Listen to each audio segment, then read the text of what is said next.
Hello' students welcome to my class. এই ভিডিঅ'ত আমি আলোচনা কৰিম ষষ্ঠ অধ্যায় ত্ৰিভুজৰ হৈ যোৱা HSLC এক্সামিনেশ্যনবিলাকত মানে 2015 পৰা 2020 লৈকে যিখিনি HSLC এক্সাম হৈছিলে, ফাইনেল এক্সাম হৈছিলে, সেইবিলাকতনো এই অধ্যায়টোৰ পৰা কি কি কুৱেশ্যন আহিছিলে সেইবিলাক আলোচনা কৰিম। কিন্তু ষ্টুডেণ্টছ 2022ত হ'ব লগা মানে এইবাৰ হ'ব লগা মেট্ৰিক পৰীক্ষাৰ চিলেবাছ মতেহে যিখিনি লাগে সেইখিনিহে আলোচনা কৰিম। এইবাৰ চিলেবাছত যিখিনি নালাগে সেইখিনি আমি বাদ দিম। ঠিক আছে, তো আমি আলোচনা কৰোঁ আহা। তো ষ্টুডেণ্টছ প্ৰথমতে লৈছোঁ 2015ৰ কুৱেশ্যন পেপাৰখন। নিশ্চয় স্ক্ৰীণত দেখি পাই আছা। ইয়াত দিয়া আছে, যদি এডাল ৰেখাই ত্ৰিভুজ ABCৰ AB আৰু AC বাহুক ক্ৰমে D আৰু E বিন্দুত ছেদ কৰে আৰু ৰেখাডাল BCৰ সমান্তৰাল হয়, তেন্তে প্ৰমাণ কৰা যে AD by AB equal A by AC। 3 marks আছিলে, একেবাৰে সহজ কুৱেশ্যন। এইটো কিন্তু উদাহৰণৰ পৰা দিয়া হৈছে, মই দেখাই আছোঁ। 164 পেজত আছে এই কুৱেশ্যনটো, উদাহৰণ 1। তো ষ্টুডেণ্টছ আমি এই ধৰণে ষ্টাৰ্ট কৰি দিম। দিয়া আছে, ত্ৰিভুজ ABCৰ AD আৰু AC বাহু ক্ৰমে D আৰু E বিন্দুত এডাল ৰেখাই ছেদ কৰে আৰু সেই ৰেখাডাল BCৰ সমান্তৰাল। ABC ত্ৰিভুজটো আঁকি ল'লোঁ, আঁকি লৈ এডাল DE ৰেখা এনেকৈ টানি দিলোঁ। ABক D বিন্দুত, ACক E বিন্দুত ছেদ কৰাকৈ এই DEটো BCৰ সমান্তৰাল বুলি কৈ দিছে। আমি প্ৰশ্নত যিখিনি দিয়া আছে সেইখিনি কথাকে আমি লিখি ল'লোঁ। প্ৰমাণ কৰিব লাগে যে AD by AB equals AE by AC। যদি 3 মাৰ্কছ আছে তেনেহ'লে এই আৰম্ভণি বা ইন্ট্ৰডাকশ্যনটো তোমালোকে লিখিবা। যদি 2 মাৰ্কছ আছে নালাগে, প্ৰমাণ এইখিনিৰ পৰা যিখিনি কৰিম সেইখিনি তোমালোকে লিখিলেই হ'ব যদি 2 মাৰ্কছ থাকে। এতিয়া লিখিম আমি, যিহেতু DE সমান্তৰাল BC, এই DEটো BCৰ সমান্তৰাল, তাৰমানে এই ৰেখাডাল BCৰ সমান্তৰাল বুলি কৈ দিছিলে প্ৰশ্নত, গতিকে DE সমান্তৰাল BC। এতিয়া থেলছৰ উপপাদ্য মতে এই ত্ৰিভুজত, থেলছৰ উপপাদ্য মানে 6.1 উপপাদ্য তোমালোকৰ কিতাপত যিটো আছে সেইটোৰ মতে কি আছিলে, AD বাই DB ইকুৱেলছ AE বাই EC। এইটো ত্ৰিভুজত তো আমি লিখি দিম, গতিকে AD বাই DB ইকুৱেলছ AE বাই EC। ইয়াত লিখি দিম থেলছৰ উপপাদ্য মতে। তো এয়া লিখি দিলোঁ, একেবাৰে সহজ, এইখিনি কথাতে আছে গোটেইখিনি। এতিয়া শেষেই হৈ যাব আৰু। এতিয়া চাবা, প্ৰশ্নত আমাক লাগে AD by AB AE by AC, অৰ্থাৎ ইয়াত আমি পাইছোঁ AD বাই DB, গতিকে এই DBটো সলনি হ'ব লাগে, ADটো সলনি হ'ব নালাগে। আৰু এইফালে চোৱা AE বাই AC লাগে আমাক। ইয়াতে AE পাইছোঁ, ECটো নালাগে, ECটো সলনি হ'ব লাগে। গতিকে যিটো সলনি হ'ব নালাগে তাক আমি হৰত ৰাখিম। চোৱা, তো এইটো লাইনৰ পৰাই ADটো তলত ল'লোঁ, DBটো ওপৰলৈ ল'লোঁ। তো সমীকৰণ এটাত আমি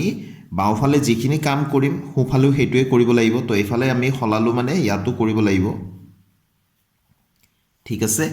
এতিয়া আমি দুয়োফালে 1 প্লাছ কৰি দিম। DB বাই AD প্লাছ 1 ইকুৱেল EC বাই AE প্লাছ 1। অকণমান আগতে মই ক'লোৱে যে আমি বাওঁফালে যি কৰিম সোঁফালেও আমি সেইটোৱে কৰিবই লাগিব। তো এতিয়া আমাৰ এইটো হৈ গ'ল লসাগু AD। তো এইটো নিজৰে লসাগু হ'ল যেতিয়া DBটো ডাইৰেক্ট বহি যাব, প্লাছ গোটা সংখ্যাটো লসাগুৰ লগত পূৰণ হৈ বহিব AD এগুণ AD, হয়নে? এইফালেও ঠিক সেইধৰণে EC প্লাছ AE পাম। এতিয়া ভালকৈ মন কৰা, ইয়াতে DB প্লাছ AD চিত্ৰটো দেখাই আছোঁ। DB মানে এইখিনি আৰু AD মানে এইখিনি। তো এই টুকুৰা আৰু এই টুকুৰা মিলিলে কি হ'ব, সম্পূৰ্ণৰূপে AB হ'ব। সেইধৰণে এইফালেও EC মানে এইখিনি আৰু AE মানে এইখিনি। তো দুই টুকুৰ মিলি কি হৈ যাব, সম্পূৰ্ণ AC হৈ যাব। তো আমি পালোঁ AB আৰু AC। তো নিশ্চয় বুজি পাইছা। এতিয়া আমি ইয়াত লিখি দিম AB বাই AD আৰু এইফালে আমি পালোঁ AC বাই AE। এইখিনি আছিলে কেৱল। এতিয়া আমাক প্ৰশ্নত যেনেকুৱা লাগে সেইধৰণে কৰিম। ইয়াক আকৌ আমি ওপৰলৈ লৈ যাম। তো AD বাই AB হৈ গ'ল। তো এইফালে যদি সলাইছোঁ এইফালেও সলাব লাগিব, গতিকে AE বাই AC এইটোৱে লগা আছিলে, গতিকে আমি পাই গ'লোঁ, প্ৰমাণিত হ'ল, প্ৰুভড। এইবাৰ ষ্টুডেণ্টছ আমি লওঁ 2016ৰ কুৱেশ্যন পেপাৰখন। ইয়াত ষ্টুডেণ্টছ দিয়া আছে, চোৱা, ABCD ট্ৰেপেজিয়ামৰ AB সমান্তৰাল DC আৰু AC আৰু BD কৰ্ণ দুডালে পৰস্পৰ O বিন্দুত ছেদ কৰে। দুটা ত্ৰিভুজৰ কোনো সাদৃশ্য চৰ্ত ব্যৱহাৰ কৰি দেখুওৱা যে OA বাই OC ইকুৱেলছ OB বাই OD। এই কুৱেশ্যনটো আমাৰ কিতাপৰ অনুশীলনীৰ পৰা দিয়া আছে মই দেখাই আছোঁ এই কুৱেশ্যনটো ষ্টুডেণ্ট 6.3 অনুশীলনীৰ 177 পেজত থকা কুৱেশ্যন 3 ABCD ট্ৰেপেজিয়ামৰ AB সমান্তৰাল DC আৰু AC আৰু BD কৰ্ণ দুডালে পৰস্পৰ অবিন্দুত ছেদ কৰে দুটা ত্ৰিভুজৰ কোনো সাদৃশ্য শৰ্ত ব্যৱহাৰ কৰি দেখুৱা যে OA by OC equals OB by OD এই কুৱেশ্যনটোকে দিয়া আছে 3 মাৰ্কছ আছে তো ষ্টুডেণ্টছ আমি আৰম্ভণিটো কুৱেশ্যনৰ পৰাই লিখিম এই ধৰণে দিয়া আছে ABCD ট্ৰেপেজিয়ামৰ AB সমান্তৰাল DC মানে AB বাহু সমান্তৰাল DC বাহু ট্ৰেপেজিয়াম মানে এনেকট চতুৰ্ভুজ যিটো চতুৰ্ভুজৰ বিপৰীত বাহু এজোৰ সমান্তৰাল হ'বই লাগিব আৰু AC আৰু BD কৰ্ণ দুডালে পৰস্পৰক অবিন্দুত কাটে দেখুৱাব লাগে যে OA by OC equals OB by OD তো চিত্ৰটো এই ধৰণে আঁকি ললোঁ আমাক প্ৰশ্ন দিয়া চৰ্তমতে AB আৰু DC সমান্তৰাল দেখুৱাইছোঁ ABCD ট্ৰেপেজিয়াম তো AB বাহু আৰু DC বাহু সমান্তৰাল AC আৰু BD কৰ্ণ দুডালে O বিন্দুত কটাকটি কৰে এতিয়া আমি ত্ৰিভুজৰ সাদৃশ্য শৰ্ত ব্যৱহাৰ কৰি আমি দেখুৱাব লাগে OA by OC equals OB by OD এতিয়া প্ৰমাণ ত্ৰিভুজ OAB অৰ্থাৎ এই ত্ৰিভুজটো আৰু ত্ৰিভুজ OCD অৰ্থাৎ এইটো ত্ৰিভুজ ঠিক আছে OAB OCD এনেকৈ লৈ লৈছোঁ এই কোণটো আৰু এই কোণ সমান হ'ব কিয়নো এই ৰেখা দুডালে পৰস্পৰক কটাকটি কৰিছে তো সৃষ্টি হোৱা এই কোণ দুটাক বিপৰীত কোণ কোৱা যাব তো বিপৰীত কোণবোৰ সদায় সমান আমি জানো যে বিপৰীত কোণবোৰ সদায় সমান সেইকাৰণে এই কোণ AOB কোণ ইকুৱেল COD কোণ তো এয়া মই লিখি দিলোঁ আকৌ চাবা এই বাহুটো আৰু এই বাহুটো আছিলে সমান্তৰাল আৰু এইডাল যদি আমি ছেদক বুলি ধৰি লওঁ মানে AC ডাল যদি ছেদক বুলি ধৰি লওঁ তেনেহ'লে এই কোণটো আৰু এই কোণটো সমান হ'ব কিয় সমান হ'ব যেহেতু এইটো আৰু এইটো সমান্তৰাল ৰেখা দুডাল এইডাল যদি ছেদক হয় তেনেহ'লে এই কোণ দুটাক আমি একান্তৰ কোণ বুলি ক'ম যেহেতু সমান্তৰাল গতিকে একান্তৰ কোণবিলাক সদায় সমান হ'ব তো ষ্টুডেণ্টছ মই লিখি দিলোঁ চোৱা OAB কোণ সমান OCD কোণ OAB কোণ এইটো ত্ৰিভুজৰ OAB কোণ এইটো ত্ৰিভুজৰ OCD কোণ সমান কিয়নো এই দুটা কোণ একান্তৰ কোণ হয় যেহেতু কেনেকৈ একান্তৰ কোণ হয় আমি লিখি দিলে ভাল হয় AB আৰু CD বা DC সমান্তৰাল আছিলে আৰু AC ছেদক আছিলে সেই গতিকে এই দুটা একান্তৰ কোণ সৃষ্টি হৈছিলে আৰু ৰেখা দুডাল যেহেতু সমান্তৰাল গতিকে একান্তৰ কোণ দুটা সমান হ'ব গতিকে এটা ত্ৰিভুজৰ দুটা কোণ আন এটা ত্ৰিভুজৰ দুটা কোণৰ সৈতে সমান হ'ল গতিকে আমি কোন কোন চৰ্তমতে দেখুৱাব পাৰিম এই দুটা সদৃশ তো এতেকে আমি লিখি দিম ত্ৰিভুজ OAB সদৃশ ত্ৰিভুজ OCD কোণ AA চৰ্তমতে অৰ্থাৎ কোন কোন চৰ্তমতে তো এই দুটা ত্ৰিভুজ যদি সদৃশ হয় তেন্তে আমি ডাইৰেক্ট লিখিব পাৰিম ইয়াৰ OA বাহু আৰু ইয়াৰ OA বাহু ল'লে এইফালে OC ল'ম তো OA by OC equals OB আমাক প্ৰশ্নত এইখিনিয়ে লাগে চাই ল'বা এয়া ওপৰত আছিলে হয়নে কি আমি প্ৰমাণ কৰিব লাগে OB by OD OA by OC OB by OD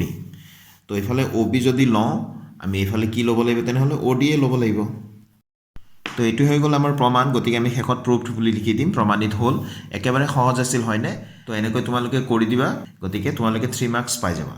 এইবাৰ লৈছে ষ্টুডেণ্টছ আমি 2017ৰ HSLC পেপাৰখন ইয়াত কুৱেশ্যনটো আহিছে 4 মাৰ্কছৰ কাৰণে ABC ত্ৰিভুজৰ AD আৰু CE উন্নতি দুটালে পৰস্পৰ P বিন্দুত ছেদ কৰে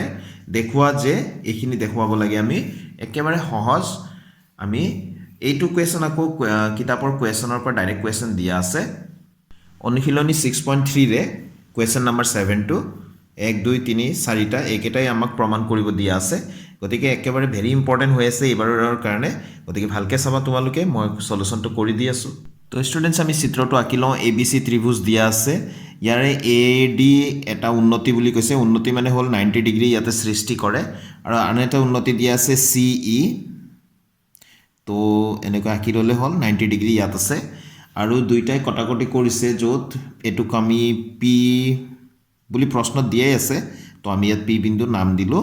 ঠিক আছে এতিয়া আমি যিকেইটা প্ৰয়োজন আছে সেইখিনি আমি প্ৰমাণ কৰি যাম মন কৰিবা ষ্টুডেণ্টছ মই কেনেকৈ লিখি দিছোঁ চোৱা প্ৰথমতে দিয়া আছে ত্ৰিভুজ ABC ত AD লম্ব BC AD মানে এইটো উন্নতি মানে লম্ব হয় তো AD লম্ব BC আৰু CE লম্ব AB এইখিনি কথা আমি লিখি ল'লোঁ এক নম্বৰত কি কৈছে দেখুৱাব লাগে ত্ৰিভুজ AEP সদৃশ ত্ৰিভুজ CDP তো AEP ক'ত আছে মন কৰা AEP এইটো হয়নে এই সৰু ত্ৰিভুজটো আৰু CDP তো CDP এইটো ত্ৰিভুজ এই দুটা ত্ৰিভুজ আমি সদৃশ বুলি দেখুৱাব লাগে তো অকমান ডাঙৰকৈ দেখাই দিছো ষ্টুডেন্টস সোৱা এইটো ত্ৰিভুজ আৰু এই ত্ৰিভুজটো আমি সাদৃশ্যতাৰ প্ৰমাণ কৰিব লাগে ঠিক আছে তো এইফালে 90 ডিগ্ৰী দেখি আছা এইফালে 90 ডিগ্ৰী মানে এইফালেও 90 ডিগ্ৰী হ'ব হয়নে তো এই ত্ৰিভুজৰ AEP কোণটো এইটো ত্ৰিভুজৰ PDC কোণৰ সৈতে সমান হ'ব কাৰণ এইটো 90 হ'ব আকৌ এইটো 90 হ'ব হয়নে যেহেতু এইটো লম্ব আছে গতিকে লম্ব হলে এইফালেও 90 এইফালেও 90 হ'ব গতিকে এইটো 90 ডিগ্ৰী এইটো 90 ডিগ্ৰী বুজি পাইছা তো দুডাল ৰেখাই যদি এনেকে কটাকটি কৰে সৃষ্টি হোৱা বিপ্ৰতীপ কোণবিলাক সমান সদায় সেই কাৰণে APE কোণ সমান এটো DPC কোণ হ'ব এই কোণটো আৰু এই কোণটো সমান হ'ব তো এটা ত্ৰিভুজৰ দুটা কোণ আন এটা ত্ৰিভুজৰ দুটা কোণৰ সৈতে যদি সমান হয় তেনহলে ত্ৰিভুজ দুটা আমি সদৃশ বুলি দেখাব পাৰিম তো ষ্টুডেন্টস প্ৰমাণ বুলি লিখি ললো ত্ৰিভুজ AEP আৰু ত্ৰিভুজ CDP এই দুটা আমি প্ৰমাণ কৰিব লাগে সদৃশ বুলি দেখুৱাব লাগে তো ষ্টুডেন্টস লিখি দিলো AEP ত্ৰিভুজ আৰু CDP AEP কোণ সমান PDC কোণ দুয়োটা 90 ডিগ্ৰী আকৌ APE কোণ সমান DPC কোণ বিপ্ৰতীপ কোণ তো এতেকে ত্ৰিভুজ AEP সদৃশ ত্ৰিভুজ CDP AA শৰ্তমতে তো এটো এটা দেখুৱা হৈ গল তো এবাৰ ষ্টুডেন্টস 2 নম্বৰটো লিখি ললো ইয়াত দেখুৱাব লাগে ত্ৰিভুজ ABD সদৃশ ত্ৰিভুজ CBE এতে ABD টো বিচাৰছুন কত আছে সোৱা ABD এইটো হয়নে আকৌ CBE এইটো ত্ৰিভুজ ABD মানে এইখিনি আৰু CBE মানে CBE তো দুইটাতে সবা ABD বুলি কওঁতে ইয়াত 90 ডিগ্ৰী আছে আকৌ CBE বুলি কওঁতে এইটো 90 ডিগ্ৰী কাৰণ এইটো লম্ব আছিল হয়নে উন্নতি প্ৰথমতে আমি লিখাই আছে তো দুইটাৰে 90 ডিগ্ৰী হৈ গল আকৌ সবা দুইটাৰে ক্ষেত্ৰত এই কোণটো সোৱা এই কোণটো হৈ গল সাধাৰণ কোণ ABD বুলি কওঁতে B কোণটো সোমাই আছে CBE বুলি কওঁতে B কোণটো সোমাই আছে গতিকে এটা ত্ৰিভুজৰ দুটা কোণ আনটো ত্ৰিভুজৰ দুটা কোণৰ সৈতে আমি সমান বুলি সহজতে দেখুৱাব পাৰিম সোৱাচোন মই কেনেকৈ লিখি ললো প্ৰমাণ ত্ৰিভুজ ABD আৰু ইয়াতে মই লিখি ললো আৰু ত্ৰিভুজ CBE এতে কি তুলনা কৰিম যে এটাৰ ABD কোণৰ AD কোণটো 90 ডিগ্ৰী গতিকে ADB কোণ সমান ইয়াৰে E কোণটো 90 ডিগ্ৰী গতিকে আমি লিখিম CEB কোণ দুইটাই 90 ডিগ্ৰী এটো দিয়া আছে তোমালোকে দিয়া আছে বুলি লিখিব পাৰা নিলিখিলেও কোনো কথা নাই আৰু B কোণটো ইয়াৰ B কোণ আৰু ইয়াৰ B কোণ তাৰ মানে এই ত্ৰিভুজৰ B কোণ এই ত্ৰিভুজৰ B কোণ দুইটাই একেটা কোণে আছিল গতিকে এটোক আমি লিখিম সাধাৰণ কোণ তো আমি লিখিব পাৰো এতেকে ত্ৰিভুজ ABD সদৃশ ত্ৰিভুজ CBE কি শৰ্ত মতে AA কোন শৰ্ত মতে হয়নে নিশ্চয় বুজি পাই গৈছা তো আমাৰ প্ৰমাণিত হৈ গল এটো এবাৰ ষ্টুডেন্টস 3 নম্বৰটো আমি লিখি ললো ইয়া দেখুৱাব লাগে বুলি লিখি লৈছো প্ৰশ্নটো AEP ত্ৰিভুজ সদৃশ ত্ৰিভুজ ADB একেটানো চিত্ৰত কত আছে আমি চাও AEP ত্ৰিভুজ এইটো চোৱাচোন AEP ত্ৰিভুজ আৰু ADB দেখিছেনে AEP এটো আৰু ADB তো এই দুটা ত্ৰিভুজটো আমি সহজতে ইয়াত 90 ডিগ্ৰী আছে ইয়াৰ এটো ডাঙৰ ত্ৰিভুজটো সোৱা ADB ইয়াৰ D কোণটো 90 ডিগ্ৰী আৰু সৰু ত্ৰিভুজটো AEP ইয়াৰ E কোণটো 90 ডিগ্ৰী আকৌ এই A কোণটো সোৱা ADB বুলি কওঁতে এই A কোণটো সোমাই আছে আকৌ AEP বুলি কওঁতে A কোণটো সোমাই আছে তাৰমানে A কোণটো সাধাৰণ কোণ হৈ আছে তো ষ্টুডেন্টস সোৱা যি কলো গুটেখিনি লিখি দিলো প্ৰমাণ ত্ৰিভুজ AEP আৰু ত্ৰিভুজ ADB ইয়াৰ AEP কোণ অৰ্থাৎ ইয়াৰ E কোণটো আৰু ইয়াৰ ADB কোণ অৰ্থাৎ D কোণটো দুইটাই 90 ডিগ্ৰী আছিল এটো দিয়া আছে বুলি তোমালোকে লিখিব পাৰা আৰু ইয়াৰ A কোণটো আৰু ইয়াৰ A কোণটো দুইটা একেটাই আছিল হেতু কাৰণে আমি কি লিখিলো সাধাৰণ কোণ বুলি লিখিলো তো এতেকে ত্ৰিভুজ AEP আৰু ত্ৰিভুজ ADB দুটা সদৃশ হ'ব কি শৰ্তমতে কোন শৰ্তমতে ঠিক আছে এবাৰ ষ্টুডেন্টস নাম্বাৰ 4 টো চোৱা দেখুৱাব লাগে ত্ৰিভুজ PDC আৰু ত্ৰিভুজ BEC সদৃশ বুলি এতিয়া ত্ৰিভুজ PDC আৰু BEC টো আমি লক্ষ্য কৰছন এছাছন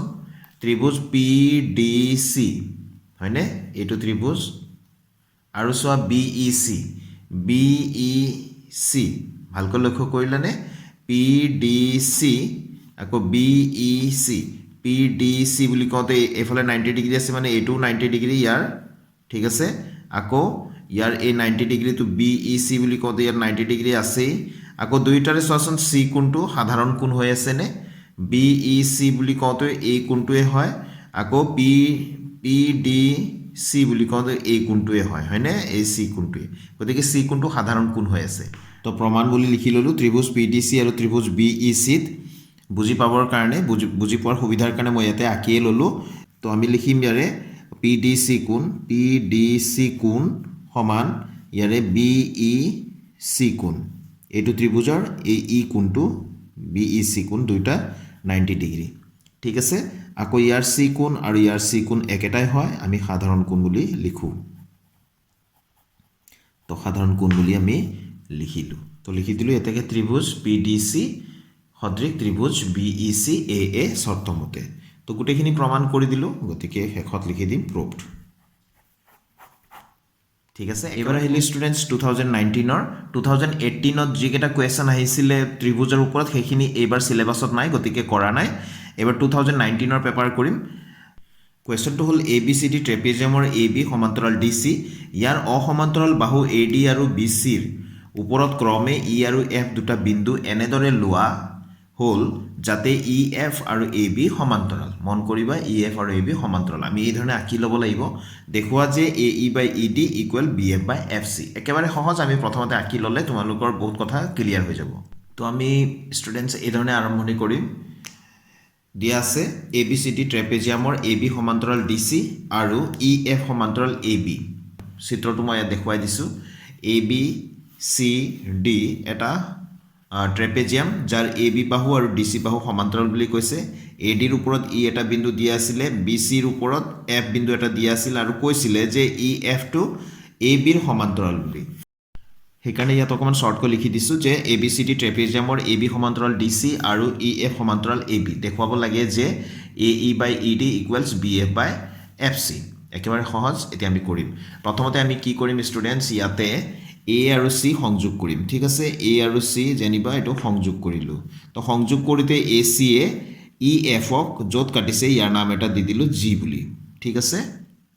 তো ষ্টুডেণ্টছ আমি প্ৰমাণ ষ্টাৰ্ট কৰিলোঁ এ চি সংযোগ কৰা হ'ল বুলি লিখিলোঁ এ চি এয়া সংযোগ কৰি দিছোঁ এয়া ই এফক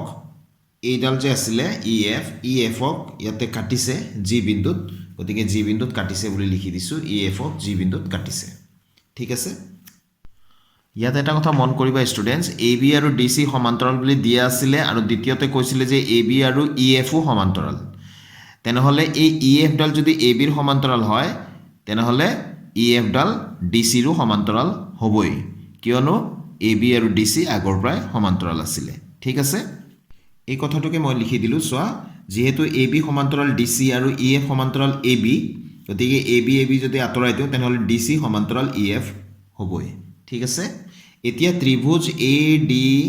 চি এই ত্ৰিভুজত আমি লক্ষ্য কৰিম এ ডি চি ত্ৰিভুজত ই জি সমান্তৰাল ডি চি হ'বই ই জিটো কাৰ অংশ হয় ই এফ সমান্তৰাল ডি চি যিহেতু পালোঁ ইয়াত ই এফ সমান্তৰাল ডি চি পালোঁ তো ই এফৰ এটা অংশ হৈ গ'ল ই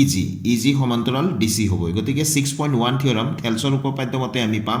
এ E by E D equals A G by G C এই কথাটোকে মই ইয়াত লিখিম এছৰ লিখি দিলোঁ এতিয়া ত্ৰিভুজ এ ডি চি এইফালে ভালকৈ এ ডি চিত ই জি সমান্তৰাল ডি চি লিখি দিলোঁ যিহেতু ই এফ সমান্তৰাল ডি চি আছিল বা ডি চি সমান্তৰাল ই এফ তো এতেকে আমি লিখিব পাৰিম ইয়াতে এ ই বাই ই ডি